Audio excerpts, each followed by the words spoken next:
see. Hello, Santa. Hey there.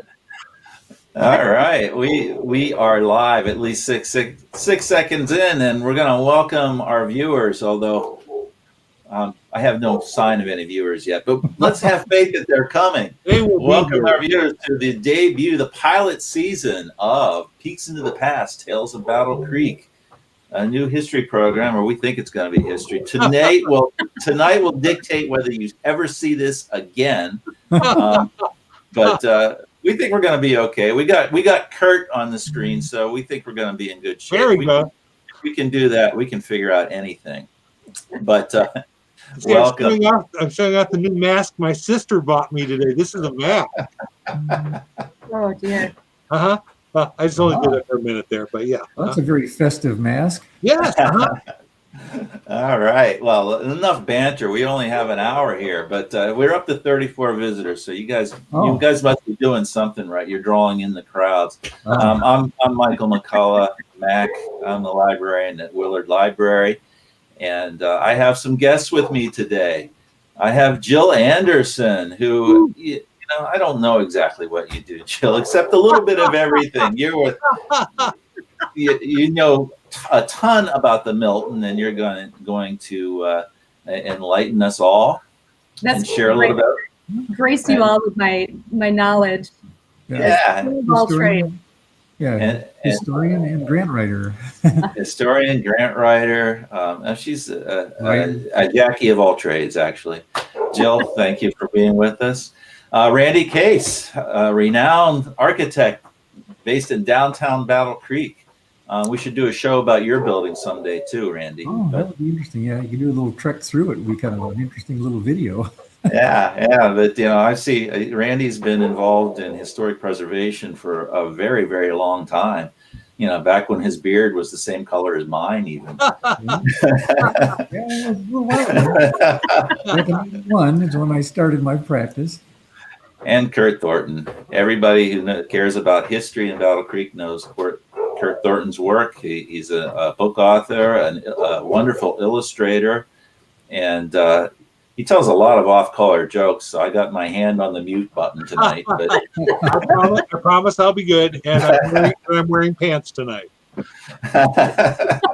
We didn't need to know, really. My viewers want to know. That's true. So welcome, everybody. We have a really good crowd, so I'm really, really happy about that. That's a good sign. And just so you know, you can always make comments and ask questions of our panelists as we go through tonight. But our subject we chose for our first historic program is the Milton, which is occupied downtown, but it has a wonderful history, and we have some great photographs that we're going to walk you through. And so we're going to start off with Jill, actually, who has been doing a lot of research over the last, 2 years on the Milton. And so just kind of orient us a little bit, Jill, kind of kick us off. Yeah, well, let's just take a little walk through beautiful downtown Battle Creek. Of course, this on the screen is not, you may not recognize it as Battle Creek today because it's changed quite a bit since, Kurt, what year do you think this is? This would probably be the late 30s, I would guess. Late 30s, early 40s. Yeah. So there's a lot of buildings here that we no longer have, and we've got some nice ones now that took over the spots here. So if you can see my cursor here, we're looking at the Milton today. That's our main building that we're going to be talking about, this big old skyscraper on West Michigan Avenue. There's a lot of confusion between the Milton and the Battle Creek Tower, as it's known today, which is right down the street. And it's kind of rare to have a town our size that has two huge, beautiful Art Deco skyscrapers like this. But to kind of get you oriented, today, the Kellogg Foundation, W.K. Kellogg Foundation is here. This is the main intersection downtown. There's a park where this building is here, and Capitol sort of comes through here and winds up over here. And let's see, where's Clara's? Clara's is not even, here. There you go. So some of the main spots in the beautiful Battle Creek Willard Library is here. You can see the ivy. Yeah. Maybe. So a lot of things have changed, but this kind of gets you into our building. It shows you where our building is. Now, let's see. So these are the buildings that, whoa, sorry. There we go. I like when you had the sound effects. Whoa. It's like, I just got to tell viewers that even getting on the air tonight was quite an achievement. So if we have some technical glitches, just bear with us. Okay. Sorry, I'm having some Working the bugs out. difficulties with my pointer. But you can see the difference in heights in the different buildings downtown. So the Milton is the tallest of all of these buildings. Battle Creek Tower is just a few feet below that, and Randy's going to talk a little bit about some of the reasons for that. And then the Federal Center down the street with the beautiful copper trim around the top is slightly shorter. The Battle Creek Unlimited Hotel, I don't know if it has an official name right now, but that's going to be opening pretty soon next year, now that it's got some real ownership and enthusiasm behind it. And then unfortunately, one of our tallest buildings in town was built in 1900, and say goodbye to the Binder building because that is going away tomorrow. The wrecking ball is actually it's a big it's not a wrecking ball, it's a whole bunch of really big construction vehicles out there right now though. So Yeah. So this building that we're going to be talking about today, which is now known as the Milton, started out as a merger between two different banks in 1929. Now, Battle Creek at this time, it had been an industrial city for decades and decades, and lots of amazing things were manufactured here in Battle Creek. And we had the train tracks coming through town, and good solid workforce here. And at the turn of the century, the cereal companies really started exploding. And as that became sort of a permanent thing, and a few of them stuck around and really started accumulating wealth here in Battle Creek, we needed larger financial institutions to start dealing with that wealth. And we had all sorts of banks here, but Merchant Savings Bank and Old National Bank just happened to be a couple doors apart from each other, down on West Michigan Avenue, as it's called now. It was it was Main Street back then, right? it was. Yep. And so they decided to merge, and a lot of the people on the board merged together too. And they took these two lots where the banks were, and kind of put them together and turned it into this one gigantic, beautiful building. Now, through the years, so it was built starting in, it was opened in 1931, and it was a beautiful Art Deco building, and it was known as one of the tallest and most beautiful buildings between Detroit and Chicago. So it really, Battle Creek was on the map, but it really solidified. It helped to solidify us being like a real city. Through the decades, of course, there was a lot of issues happening in the early 30s with the Depression. So we see it turning into the Security National Bank and having new leadership right off the bat in 1934. And SNB, as it was known throughout the sort of mid-century, really was a wonderful centering force on the downtown area. And the public spaces in this building were used widely. Everybody went inside SNB.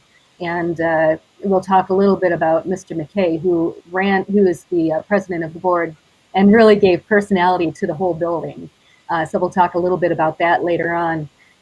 Eventually, it was known as the George C. McKay Tower in 1980 after he died at a very old age, and he had been active at the bank until the very end. When I moved to town in 1983, this was known as the Comerica Tower, and you might remember the big spinning, I think it was spinning, right? That Yeah. Comerica sign up on top. Yep. it was blue and it spun around late at night. Well, it spun around all the time. Spun around all the time, yeah. And then there was a lot of ownership. I don't know if you'd call them debacles, but changes those last in the last years, the latest years of what is now the Milton. And now, so it became known as Heritage Tower there for a while. And then most recently, it was purchased by a great developer from Grand Rapids. And he's done a beautiful job restoring it. So we've got some photos of the inside that we'll show you at the end of the presentation too. Jill, I want to throw this in here because I can always tell how old somebody is by what they call the building. Because that's when I have a conversation with someone. Someone will call it the Comerica building. Someone will call it the Security National Bank building. That's how I can tell how old someone is when I have a discussion with them. That's so true. And that's true of a lot of buildings around town. It's absolutely true. Yeah. Were you going to mention about the how Georgia McKay came along, or are we doing that a little later? I'm going to talk about that a little later. Okay. That's a good story. Yeah. Yeah. Okay. Oops. So Well, this is that's cool. Sorry. Okay, we'll try to keep it here. I'm not going to touch anything. so yeah, this is where we kind of segue to Randy. And yeah, I mean, Battle Creek has 2 towers. Tell us a little bit about why they came together at the same time, Randy, how they're related. Okay. Well, what was interesting, they were both competing banks. And of course, and they're both in the Deco style. The Milton, or Old Merchants National Bank, was designed by Weary and Alford, an architectural firm that had just finished a bank similar to this in Oklahoma City, and it got nationwide acclaim. And as a result, they were hired to do this bank, and this was to put Battle Creek on the map. Now, in the other bank, had similar aspirations, and it was kind of a cordial little battle here going on to see who was going to top out the building first. And as it turned out, Merchants National Bank, which turned out to be the Milton, lost the race. And as a result, Weary and Alford was requested to actually add more height to the tower, and so it would be the tallest. And so it's 5 feet taller than what's called now the Battle Creek Tower. And they also added the first floor. There are 2 stories to the back of the tower that goes out to to Jackson Street, and that was added as well. So the original drawings are interesting because they don't show some of those aspects. We have a set of drawings that wasn't updated. So we found some sheets that were updated and other ones that weren't. So it was just kind of an interesting story of, how if you're not the first, then you can be the tallest, and in their minds the best. Was there competition for who was going to be the tallest at the time? No, it wasn't the tallest. It was who was going to be done first. Ah. That was the big issue. And I don't know if they had done that comparison in terms of height, but they definitely were racing to get the construction done.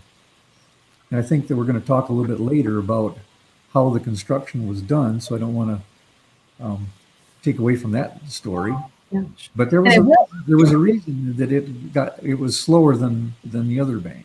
Yeah. So we'll hear that story in a little bit. Of course, I was really surprised when I actually got to see pictures of the Battle Creek Tower when it was built, when it was the Central National Bank, because by the time I came along, they'd cut up the floors and took the banking room out, but you see pictures of that, and that was a beautiful building. Also, it wasn't as beautiful as the Milton is, but that was quite a striking building. When you went in the lobby of that, it had a beautiful mural over the vault. It was like it was quite a beautiful building. Also, lots of the wood in it was really nice. It was really just a beautiful building. But and the top floors were grand apartments at the time, I think, too.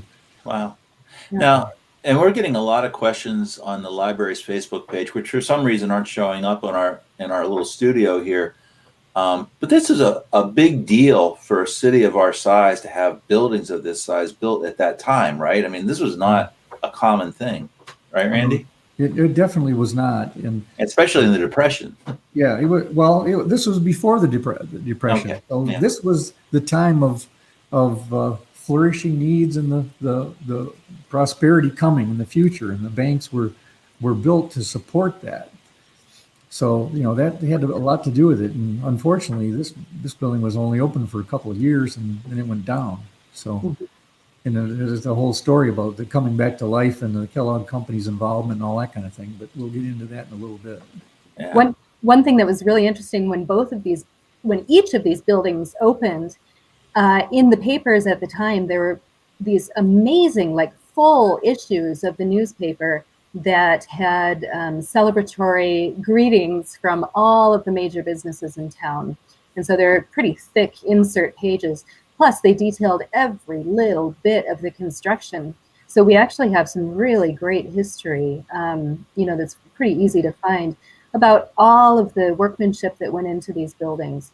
And you can also, it's great because you can go in and see what all the other businesses were. And a lot of them have the names of people who worked at those businesses. And we salute you on the opening of this beautiful building. And that sort of stuff. So it was a big deal. Yeah.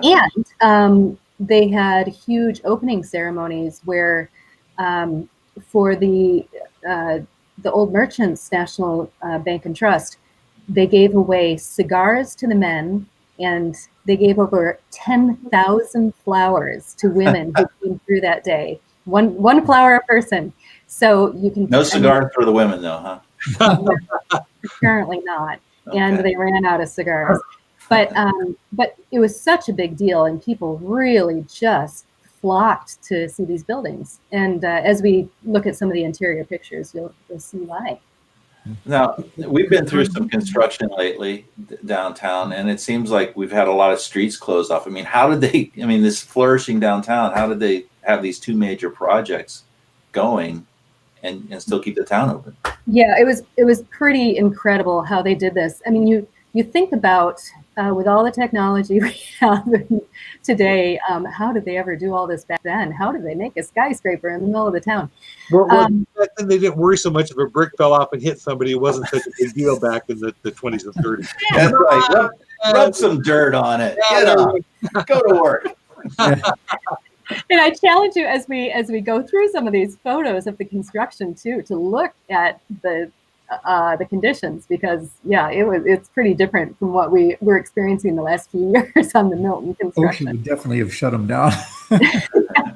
They never would have worked at all. But I don't think I came across any deaths on this particular project. But yeah, it was pretty cool. So the banks wanted to, they merged, and they wanted to stay open. They kind of needed to stay open.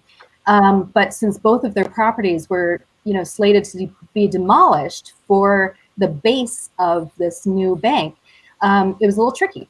So what they did was the Merchant Savings Bank was basically, they moved into the old National Bank, and they operated out of there while they tore down the Merchant Savings Bank.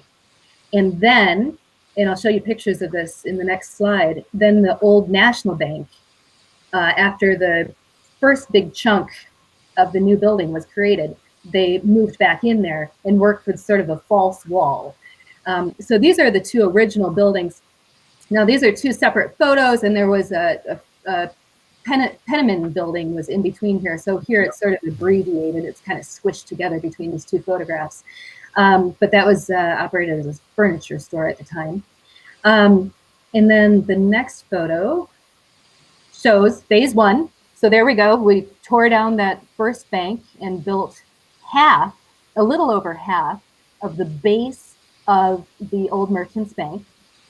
And they kept working. And then as then they moved what had been over here, all moved in here. and they had a false wall between here. Now this is, at that time, it was really cold and people started getting sick, and they actually all had to get inoculated so that they could work there, because the working conditions were not too great. But once they got the whole base built, then they started building up. So it was quite an undertaking. And but they didn't close off the streets on a regular basis. In fact, I haven't seen any photos where they had the street all blocked off. So the back of it was a little, there was, remind me, Kurt, what was behind it? It was the fire station #1. Back there, yep, but that's in there, but. Yeah, but they did a very. I just want to throw out, these pictures are so cool. I love these pictures. These are great. To show how this goes up, this is great. And there are probably. It's also kind of interesting that when we're doing the work on the back of the structure, you know, it had been kind of turned into a French provincial in the 70s. And when that the brick was removed, the original wall of the face of the fire station is left. Oh, and actually, that was the wall that was between the two is actually we're leaving it as it is, and it's just going to be faced and left natural. So, you know, you can see the comparison with the new and curtain wall system that's in there, and then you see the old brick that was between the two buildings. see, damn, I think that is so cool. I learned something new. This is great. Yeah. This is a great thing. This is so cool. I love that. You'd be surprised what you run into as you start doing demolition. Well, so cool. You know, well, actually, you were mentioned before. I'm always amazed when I read about old buildings how fast they went up. I mean, you were talking before about OSHA rules, but you know, when the sand burned down, they built the new sand with like in a year. Yeah. I mean, the regulations just are so, you know, so much more intense to get through, hard to get through, and it takes forever. Well, safety is a lot more important now than it was. Yeah. Well, it was important then, but yeah, it was, but I mean, it was important in a different way. Let's put it that way. So, you know, even though I'm only been here for 22 years now, I'm almost local now. But no, I've heard so many stories about people growing up and spending time in the building. What was the personality like at the time of Security National? What? Well, as being a kid, I was just in awe because we would go down there. Mom would take me in there to go do her banking, and you'd walk in the lobby, and first you'd come to the escalators, which when you're a kid, escalators are really cool anyhow. And you'd get on the escalators and go up, and you'd be taken up into this huge room that was like a cathedral with these big chandeliers and all this marble, and there were lots of people in there, and it just was so impressive just to go into the building. Just seeing it was, even as a kid, banking wasn't that important to me, but the building, it was just so impressive. Just to go in there. I think people were in awe whenever they went into that. Yeah, that's right. The point of architecture lots of times is to be representative. So this bank wanted to show people that it was solid. It was going to be here forever. It was too big to fail. It was, that it was classy, and a lot of these wonderful old banks were really kind of like cathedrals. I mean, they were really amazing. So cathedrals of commerce. Yeah. Uh-huh. Yeah, that's right. And so that a lot of the personality of the bank, and I'll talk about this a little later, came from the people who worked in it. But the architecture of the bank was to really reflect this, you can trust us. Well, isn't it amazing that, yes, they wanted to show they could last forever. The banking part didn't last forever, but they left us a beautiful building that, because of the work they've done now, is once again being preserved, and is still, even not being a bank, it's still so impressive when you go into it and see what they've done with it. It's just such a beautiful place. Yeah. Well, it's kind of interesting also that we started talking about, how the building was built and so forth, and we forgot to talk about what this slide shows. And you can see the slide on the left was the original Old National Bank. It was in the right of the old photograph, and that was the one that was torn down. And you see the light fixtures hanging in there. Yeah. And they wanted to bring something from the old building to, kind of commemorate what it was. It was a very grand and beautiful building on the inside as well. So they actually took those fixtures and kind of retrofitted them a little bit, and then reinstalled them in the old Merchants National Bank when it was combined in the main banking floor. Those are still there, aren't they, Randy? Those are still in there? Oh, yeah. Well, they were all taken down and refurbished, and all the metal was polished and cleaned and so forth, and it was all rewired. And it's set up with LED fixtures now, so the lighting is much better, and it's quite bright in there at this point. And it's interesting because it's set up so that it can be on dimmers, but as the budgets have gotten tight and you run into all kinds of situations and during the process of things, that right now the dimmer switches are not in the electrical budget, but they can be done down the road. But right now, and it does a very nice job of lighting. It's better lit now than it ever was. You can really see the detail up in the ceiling. Yeah. And one of the slides we'll look at later has the restored let's see, where is it? This one all the way to the right. Yeah. And it's really spectacular. So we'll look at that a little bit later. Yeah. I realized. Go ahead. As of yesterday, all the light fixtures are now hung, and so and I think all of them have been fired up. So it's pretty spectacular. And it was also very nice to see them up close, because when I first visited, when I first came into town here, my first bank account was in this grand room, and I just everything was, it looked like it was kind of black or dark or whatever. And after they did the cleaning, we had a specialist that does lighting restoration, and they took it back to their shop, and in the color of the metal and everything has been brought back. It's really pretty spectacular.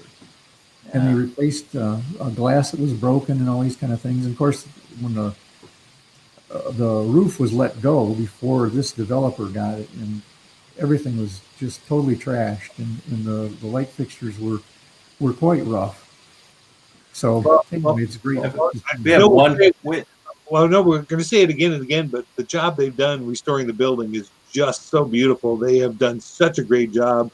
As Jill will attest to, I've told her I was going to stand in front of this building if they tried to tear it down. I said I would stand in front of the wrecking ball.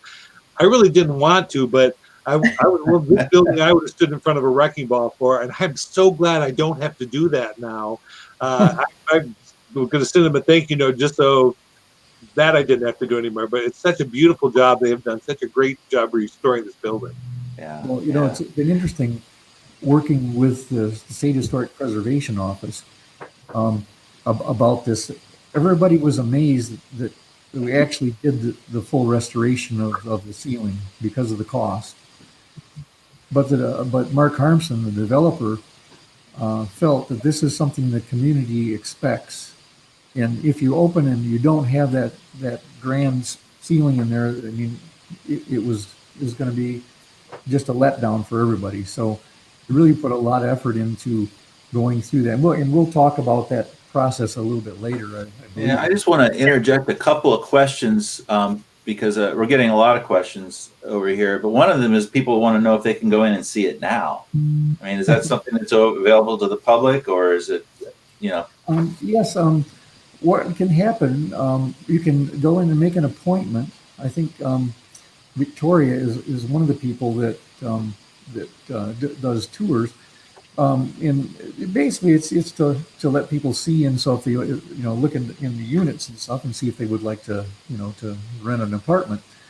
But I know that Mark Harmson, the developer, has been taking people through from the city and the foundations and BCU, the people that have really stepped up to help fund this. it's always hard when you have a building that's, is going to cost like 29 to 30 million and it appraises it like 10. So it's very difficult to get this to work, on normal real estate basis. So Yeah. everybody's been stepping up, and as a result, people, they're doing historic tax credits, and those credits are being taken and sold with the old National Bank group. And of course, they need to see what's going on and so forth. So everybody's been doing tours, and I'm sure that people could probably get tours going with touching base with Victoria, one of the people there on the first. Randy, I think everybody wants to have an open house where they can go and see the building. I think people want to come down and just see it. I drove by the other night and looked through the front window at night, and they had the banking room lit up, and you could see the chandelier rehung and hanging in there. It was, once again, just looking through the window, it's spectacular. So, but I think the public, the community really wants to see this. They love this building and want to come down and take a look at it. And I realize the pandemic really slowed all that down, so we can't do that yet. But I think people are going to really want to have an opening. I'm sure that day is coming. I'm sure the developer will do that, but we need to get the construction completed, and there's deadlines for all these things to happen, and they all relate to funding and tax time and all these kind of things. They have to get done by certain dates, and so you have to kind of let the construction people get their stuff done. And there's still a lot of work to be done. I want to get back, because there's a lot of cool photos we want to share, folks, and we're more than a half hour in. But it's been an extraordinarily community-wide effort, and there's still a lot of work being done. Even though the occupancy of the residential units is at what level right now? 80%. 80%. Yeah. And so even though it's a living, working building, there's still a lot of work being done to bring it back. It's great to drive by at night and see the whole building lit up. I love that. I love the lighting back on the corners, so at nighttime it looks like the Art Deco beauty it used to have. I just love it. Yeah. Well, there's 85 units, and over 77 have been rented at this point. So wow. Yeah, it's been amazing, successful in that regard. And there's a lot of young folks down there, and a lot of people that really want to be part of downtown. So it's really doing what it's supposed to do.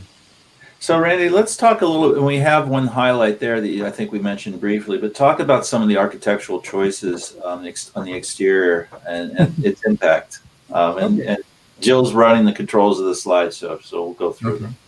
Well, what happened is when the bank was open, there was a little brochure that was given out to everyone, so they know the design concept of the building and all that. And Weary and Alfred, being the architects and so forth, they discussed what some of the goals were, and also they didn't call it Art Deco specifically. They talked about it being modern but not modern, and they went through this whole thing. But it was funny. They said that being Midwestern, they wanted to typify all the kind of things that were woodland creatures and plants. And so you'll go around and you'll see all these different plant materials in there's that little inset there. The building that they did in Oklahoma City, they had peacocks on it. Now, these look a little bit like peacocks, but the tail feathers aren't as broad. So when we're looking at woodland creatures, we were trying to figure out what are they, because nothing said exactly what it was. So ruffled grouses and all these different types of woodland game birds, and we never did really figure out exactly what it was, but people can call them peacocks, I guess. But this one on the left, or right in the inset, you see in the 70s or the 80s, somebody wanted an air conditioner in that room. And so what they did is they went out there and took a saw and cut cut half of the bird off so they could put the air conditioner through the unit. Wow. The window. Now, and what was interesting, we worked with a window restoration company that also did metal work, and they restored the front. All the metal work, it was, had corroded and so forth. And they saw that the bird there, and it really wasn't in the budget. And so what happened is BlackBerry Systems, and Mike Shields took it upon himself to actually reconstruct that, and they rebuilt that as a donation to the cause without even telling anybody about it. But So the bird is his feathers back now? Yeah, the feathers are back on. Okay, all right. It's been Awesome. restored, and then it was repainted, and so that's just one of those things. It's kind of a cool little story that nobody would know about unless they talked about it. Now, Jill has to put up with you all have to put up with my comments on this. Of course, on the right-hand side, when I was in high school, we were quite impressed that there was a topless woman in the entryway there, carved in the stone, which she's a goddess and stuff. But when you're junior high school, this is pretty exciting stuff. But it's a beautiful piece of sculpture. Yeah. And when you walk across Moving on to the next slide. Yeah, you can see again the little grapes and various things and little birds and all these kind of things carved in the limestone, and then those huge birds of prey. I guess we kind of choose to feel like they're eagles, but it's hard to tell being stylized as they are. Yeah. But those are just great carvings, and a lot of times down in the street you don't really notice it. But with our drone scans, we got to see a lot of things up close and personal when we were doing the masonry. Looking at the masonry restoration. And those birds are over 10 feet tall. So you can kind of imagine a person standing there. We come up to about the middle of the bird.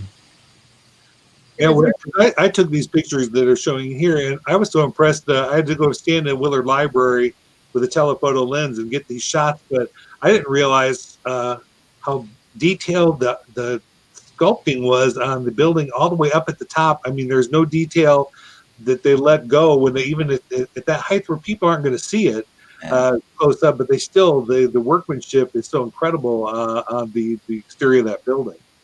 Yeah. I think that the sculptors were three brothers. Do you remember that? I think that's what I had found. One thing that I love about, I had the privilege to get up on top of this building several times during the restoration, and I may end up with some weird cancers from all that. I don't know. But it was really fun to see that the peregrine falcons had been very active up there, and sometimes perch on top of the heads of the eagles, which is really neat. And they do like to get in the little window, we call them the bathtubs, the little sunken areas along the building. And there's also a lot of debris from other birds up there. There's behind one of the stores there, somebody always has corn out for the birds. And up on top of the building, you find out where all the corn-fed ducks end up. Well, now there's some uplights in most of the ledges, so you can highlight the building a little bit. Yeah. That does. Randy, I have a question from Andrew Freemeyer asking about the suspended fixtures, exterior pair of suspended fixtures, whether they're going to be replaced. We would love to replace them, but the budget doesn't allow that at this point. And so there's so many things like that we would really like to do. We have photographs of them, and they were huge. This is on the front of the building that Andrew's talking about, I believe. Yeah. If you look at the outside, they were actually like a fish's mouth that came out, in the pendant for the fixture hung out of the fish's mouth. So you have to look at the left right there. Yep. Mm-hmm. He says at the very top have the stylized dolphins. Is that the fishes or? Right. Okay. I just thought they were sea Thank you, serpents. Andrew. I thought they were sea serpents when I looked at them, but yep. Yeah. Well, we know it's some kind of a sea creature. How's that? Ooh, now the good stuff. Yeah, this is beautiful. Yes. So this, I remember when I was a kid doing some banking when we first moved here, and it was still as beautiful then in the early 80s nearly as beautiful as it was back in 1931 when these photos were taken upon the opening. And you can see here the original stenciling on the ceilings and just how gorgeous that huge space is. Now, I was so surprised. Now, when I was in high school, I'm going to jump around here, Jill. Yeah. We had a concert here when the Battle Creek Central Acapella Choir sang here. All those banking tables, they could lift up out of the floor, and they disconnected. They had electrical hookups to them, but they could pull them up off the floor and move them out of the way. And they had covers for all of it, so they could have people seating in there. That was pretty amazing. When I was in high school, I'm going, really? They had planned to be able to do that kind of stuff, and that was really nice. Yeah. Yeah. They always had their eye towards the community, and especially when McKay kind of came on the scene.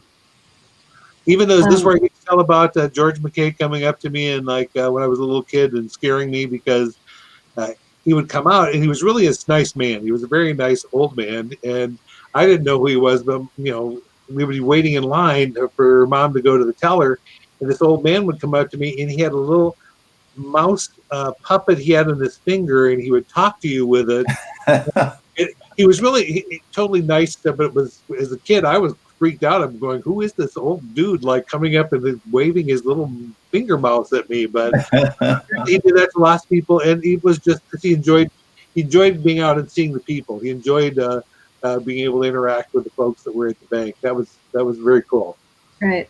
So McKay, he became so when the bank failed, and that's a kind of an interesting story that takes a long time to tell in great detail. But when the bank failed, to get it kind of back together and back on its feet, they needed a character who was really a unifying character in town. And McKay had been W.K. Kellogg's right-hand man and had done accounting for him since he was quite young.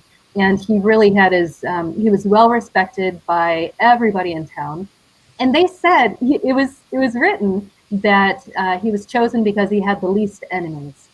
He was just a real stable personality and did, like you said, just really took a shine to kids. Yeah. And he stayed, even after he was no longer really working at the bank, he stayed at the bank, and he was there for decades until he died, really, in his 90s. Didn't he do the painting of Abraham Lincoln? Didn't he do the painting? Wasn't he the painter who did that? Yes, and he was quite an artist, and actually started our Battle Creek Art Center as well.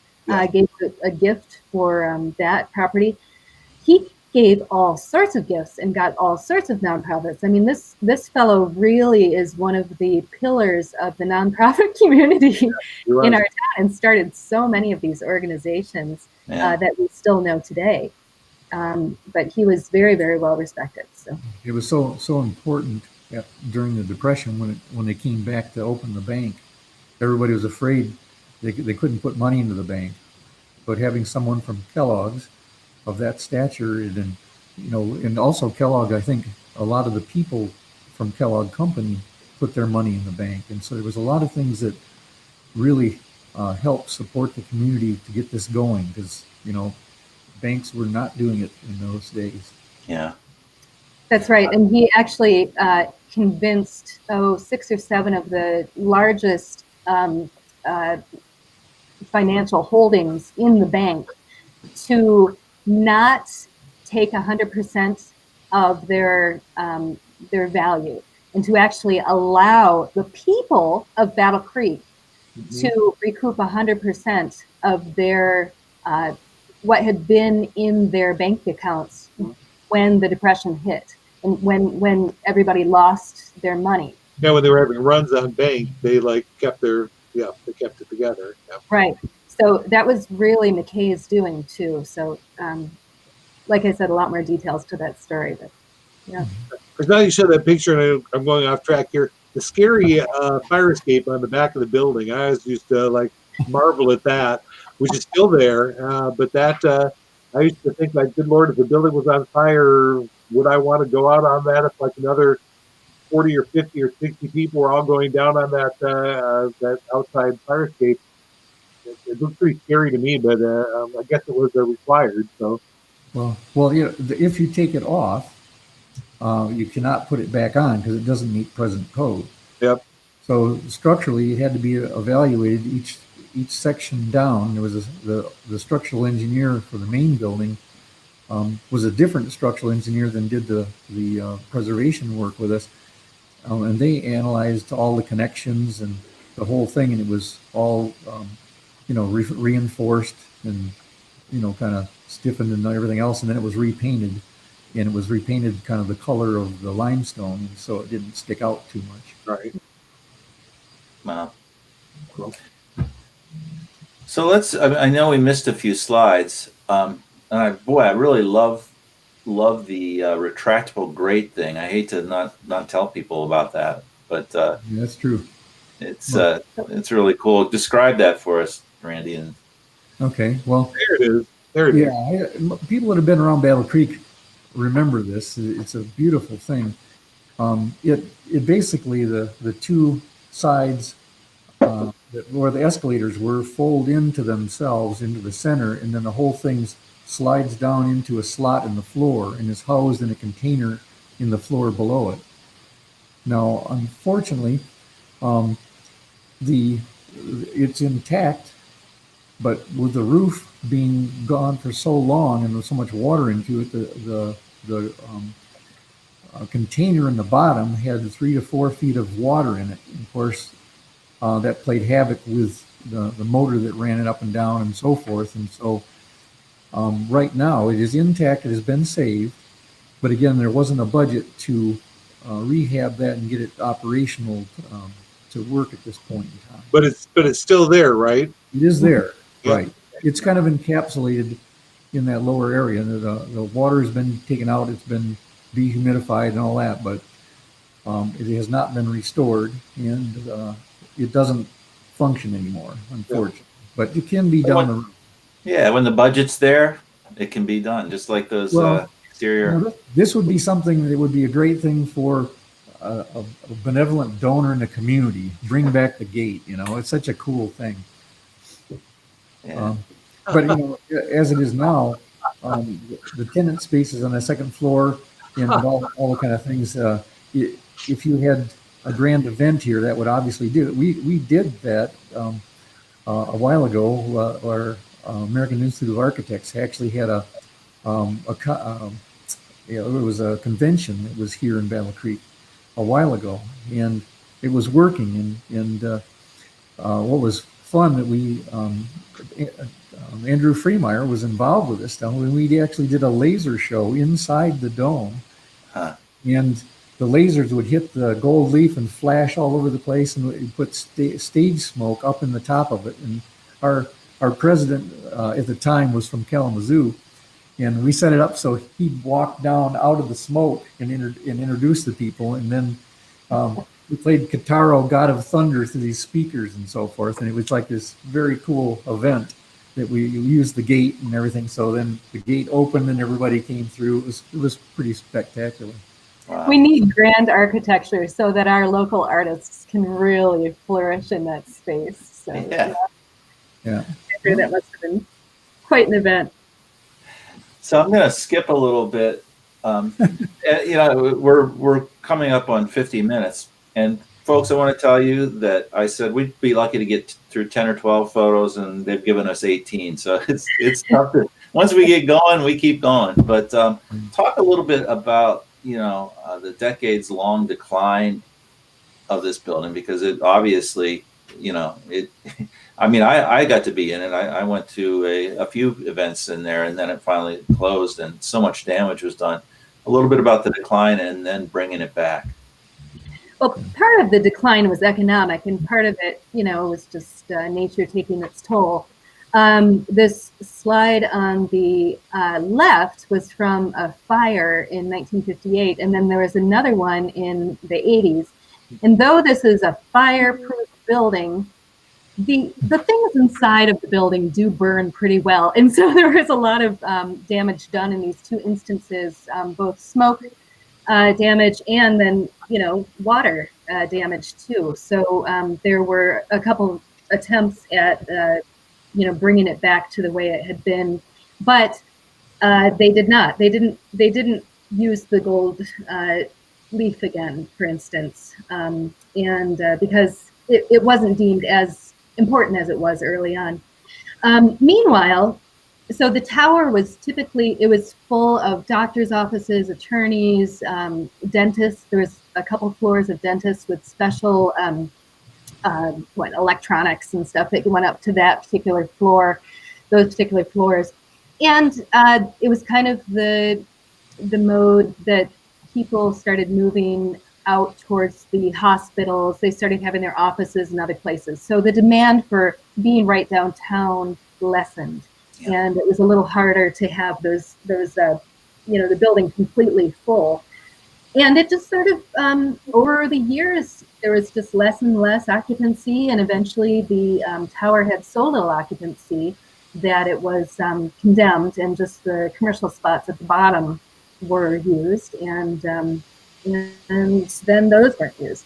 So to make a long story short, this when Comerica left, it really made it right. And so Comerica left, right, and they hadn't done a lot of maintenance on it up to the top of the tower, and then they left altogether. So Randy, this is what, 2018, I think. Wow. Yeah, this was early on. It was I think it was 17 when we first started looking at it. This is a photograph that was taken by Mark Harmson's brother, Scott, who's a professional photographer. And we wanted to document some of the conditions. And it even got worse than this because the roof, it took a long time to get titles clear and all kinds of crazy stuff because the former owners, it's a very complicated thing. So it took a long time to just get control of the building and then get the roof put on. So there was a lot of damage that continued after this as well. So when we got in there, when we first started working on it, there was an inch of water on this floor, and it was frozen, so you could actually skate in the room. And so it was really sad, and it was, it was hard to go in there, but we knew that persistence would get it done. Yeah, and it was very dangerous too. I might add. And there was an awful lot of water that had accumulated, like down in the boiler room and other places. There were a lot of people who had broken into the building, lots of vandalism in it, and it was dangerous. Yeah, right. Well, and kids had gotten up on the fire escape and had dropped concrete blocks on the skylights and broken them, and there was all kinds of things happening. They had to get a police watch out and so forth because it was just an open nuisance. Mm-hmm. So there was a lot of damage caused from that kind of thing. Once you break something, then water just pours in. And of course, when you look at the plaster in the vaults, right over the columns, all the water runs to that location, and it just and it sifts through. And of course, all the plaster is backed with a metal lath, and that rusted, and the ribs that held it rusted, and so it was quite an endeavor. Wow. And also we found, when we're doing the paint analysis, we found that there were like 3 different painting efforts that had gone into it, even in the back part where the fire hadn't been. So finding original paint colors, and then looking at the period of interpretation for the year to get colors and so forth was an interesting thing too. Of course, then you see the sea of scaffolding that had to go in there in order for people to get up and work on the roof. That's just extraordinary. And then I love this shot. This is beautiful. Yeah. This is great. Yeah. I was real lucky because Randy, I went up with him and got to see this. And it was just so impressive because parts of it weren't done yet. Parts of it, you could still see into the metal work that held the plaster. And it was just, you couldn't believe they were actually doing this and replacing it, repainting it with the detail they did. It's just incredible that they would do this kind of work. Well, initially we looked at doing it with having it printed on rolls of like vinyl material that we could put acoustic deadening behind it. And there was a company we worked with in Detroit for quite a period of time with photo replication, and you could do the, with Photoshop and various things, you could take pictures of certain things and kind of blend it all in. But they could handle the vault, or the barrel, but they couldn't handle the dome because of the turning in two directions. That material wasn't going to work. So and that was the way when we went in for the historic tax credits, we put in the forms that that was what we're going to use, and it was revolutionary because nobody's done this before on this kind of a building. But then we found after working through it, we couldn't, and so we had to amend it and go back to the standard old-fashioned way of doing the plaster, which most people would be more happy with anyway. But although the building will be a lot more lively as a result. But you can see on the right side of the photograph, the artists that worked with us. It was a graphic arts place up at Grand Rapids, and the artist took photographs and blended these all together in little pieces. From you saw what there was to work with, and so they had to take good pieces and then kind of fit them in all over the place in the computer, and then the stencils were made on a CNC router up in the graphic arts place in Grand Rapids. So they brought the stencils out and pulled the backer off, and they could stick them on and then paint around them.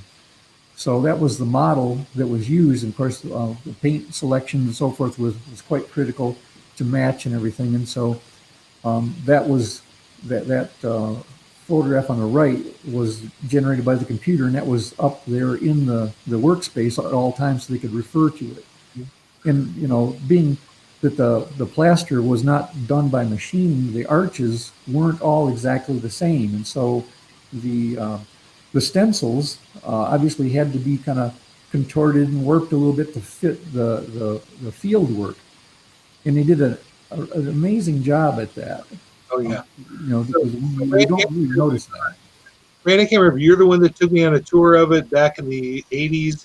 And it showed some of the details on the paint job, because there's symbols for banking, which I never realized. There's beehives painted on the ceiling. As part of the design, they said, well, that was a symbol for banking. They said because they collect the honey or there's all kinds of details in the. I can't remember if there were like squirrels in there. I can't remember if there's squirrels in the painting, but there are grapes and pineapple, all kinds of different things. It was. I was just amazed by that. Yeah. Well, and also it was interesting because John Post is the artist that worked on this, and I can't remember Cliff's last name, but actually Cliff had worked at Battle Creek Tile, sitting tile down here, and he was also trained as an artist. And John got talking to him, and he said, well, could I work on this? And he turned out to be a tremendous asset to this thing. And but what happened is the gold leaf was, very expensive to come back with. So they did research, and they found a paint that had the same reflective quality. And so this was painted, it has the same sense of the gold leaf. So, if you get in a little bit of an angle and you shine a light at it, it still does what it would do. And if we wanted to do another laser show, it would still reflect. I don't know if people know the photograph on the left is a recent photograph. That shows you the job they've done on it. That isn't an old picture. That is a recent photograph of what they've done, and it is just amazing. Yeah, that was from last week, Thursday. Yep. That was the first light fixture that got reinstalled, and so that was kind of a milestone, because those fixtures have been in the Ann Arbor area for probably 6 months, and they did all the wagon wheel fixtures first, but these were very special, and they had to do special LED lights and all kinds of things to fit into them to make them work and still look like they were appropriate. That's beautiful. If you notice this one, right at the bottom, there's a little finial. It's like a little pointed thing it's spun metal, and that was believed by the restoration artist that all of them had those, but they weren't. The fixtures didn't have them when they took them down. So he did some research and looked around, and from the old photograph from the old Merchants National Bank, it looked like a couple of the other ones had these kind of things. And so he did a little test because he wanted to see what it would look like. And of course, again, not in the budget. So he asked, well, we'd really like to do these, but when you're right at the edge, you can't do any more. So, he didn't want to waste them. So he put them on, and that's kind of another little donation that happened. Wow. I do want to get to a couple comments and questions. I think we have one more slide, do we not? Or, yeah, ooh. Do tell, Kurt and Jill, please. This is Kurt's wonderful artwork. Well, part of it is the top part is a photograph they merged. Whoever did that did a great job merging them. But yes, I drew the lower part. That's a drawing from the 1930s of downtown Battle Creek. But they added the tower to the top of it. It looks great. And all that detail. Uh-huh. Kurt, you're amazing. Everybody says so. I've been writing it on bathroom walls for years. It's like, yeah. So we've had quite a few comments. You guys we have a lot of interest in this, a lot of nostalgia. I'm just going to put up a couple, and I didn't want to put them up when we had photos up because they would obscure this. But one of our, and I've heard other memories about this. You used the word cathedral. Yeah, absolutely. And then here's someone explaining how Naomi Curtis explaining how Stephen Jankowski took his students on KCC on a walking tour of downtown Battle Creek and pointed out the designs and the architecture. So, and Steve thanking Naomi. And let's see, we had a question about, we did have a question from one viewer, Teresa Cooper asked, when did Comerica leave the building? Do we know that? Yes. I can make something up, but Jill will actually know. 1987, when they changed their focus to customer service and really making things accessible. And I remember my dad banked with Comerica, and once he went into the bank, and they said, "Oh, we've never seen you before because you always use the ATM." And that was their big claim to fame, was really getting the ATMs rocking. So they didn't need so much banking space anymore. Oh, here's another comment from Naomi talking about playing. You said the same thing, Kurt. Yeah, just a lot of memories from the building. And we did find in our research there was a black and I can't remember his name right now, but a black elevator operator who moved to Battle Creek, and he was a lawyer and had a legal degree. He had a law degree. Kurt, did you tell me the story? Where did I hear this? You told me the story, so Probably. It wasn't anything he said. I don't know why I left the broadcast like that, but technology. But he came to Battle Creek. He didn't have his law license in Michigan, so he worked as an elevator operator to earn money. Right. Uh-huh. And he would give people legal advice as they went up to their lawyer's office. So a lot of fun stuff happened in the elevator. I heard another story. Did Greg tell me this maybe, where they had to take beer up to the very top to the Athelston Club. And so the first time he delivered beer, they said, "Oh, they won't let you ride the elevator. You got to take it up the stairs." And so he carried a keg all the way up to the to the very top of the building. And he got up there and they said, "Why didn't you take the elevator?" I have one comment that I think I should share before we go. It's just because you guys do great. Jill with her, this is from Andrew Freemel. Jill with her intellect and passion, Randy with his decades of architectural preservation in our community, and Kurt with his phenomenal knowledge of every bit of Battle Creek history there is to know. Such passion runs in Kurt's entire family. So And a lot of nice comments about you old folks. Oh. Really. Well, Mac, thank you for doing this, because I think this is a great idea. I think people in Battle Creek really are interested in the history of Battle Creek. I was telling you, those books I put out, I was figuring 20 people would buy it, and it would just be my family.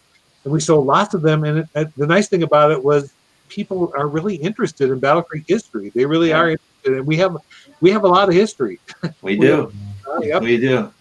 And so I really appreciate you guys helping me put this first show together. And we're planning to do something once a month in 2021. And we're going to pull together some other history folks and think about what we want to do. If you have ideas, you can always send them on the chat here or just send them to me directly, and we'll think of it all. But yeah, this has been a lot of fun. And I really appreciate you coming. And folks, thanks. We had more than 70 live viewers tonight. So good job, guys. As opposed to Jill. The live. We have to think about doing Clara's at some point. There's a lot of stories in that one too. Yeah, absolutely. Oh, there's so many subjects that we could touch on. So thanks everybody, and guests, please stay on after I end the broadcast. But thanks for joining us, and have a Merry Christmas and a Happy New Year, and joy to you and yours. Thank you. Stay safe and healthy. Yeah.